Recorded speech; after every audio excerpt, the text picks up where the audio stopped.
ইসলামী bank news top 10। সরকারের সাফল্য ব্যর্থতা নির্ভর করছে আইন শৃঙ্খলা পরিস্থিতির উপর বলেছেন প্রধান উপদেষ্টা ডক্টর মোহাম্মদ ইউনূস ডিসি সম্মেলন উদ্বোধন। দেশের মানুষের ভাগ্য বদলই বিএনপির মূল লক্ষ্য, এখন সময় নেতৃত্ব বাছাই করার বলেছেন বিএনপির ভারপ্রাপ্ত চেয়ারম্যান তারেক রহমান।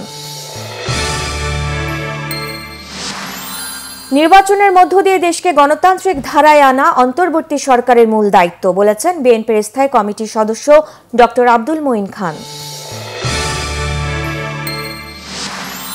প্রধান উপদেষ্টার প্রেস সচিব শফিকুল আলম বলেছেন শাপলা সহ বড় হত্যার ঘটনায় আওয়ামী লীগের দালাল সাংবাদিকরা বয়ান তৈরি করত। মিটারে না চালানোর এক দফা দাবিতে রাজধানীতে সিএনজি চালকদের অবরোধ বিক্ষোভ, জরিমানা মামলার নির্দেশনা বাতিল।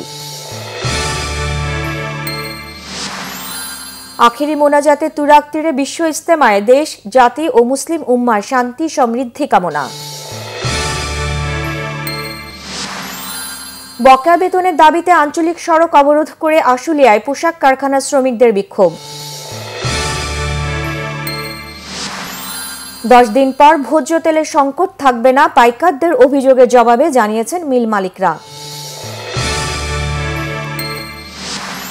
মোদি ট্রাম্প বৈঠকে 24 ঘন্টা না পেরোতেই যুক্তরাষ্ট্র থেকে আবার ভারতীয় অভিবাসীদের বিতরণ। মেজর লিগ টি-20 ক্রিকেটেও দল হারিয়েছেন সাকিব, লস এঞ্জেলসে নাইট রাইডার্স ছেড়ে দিয়েছে তাকে।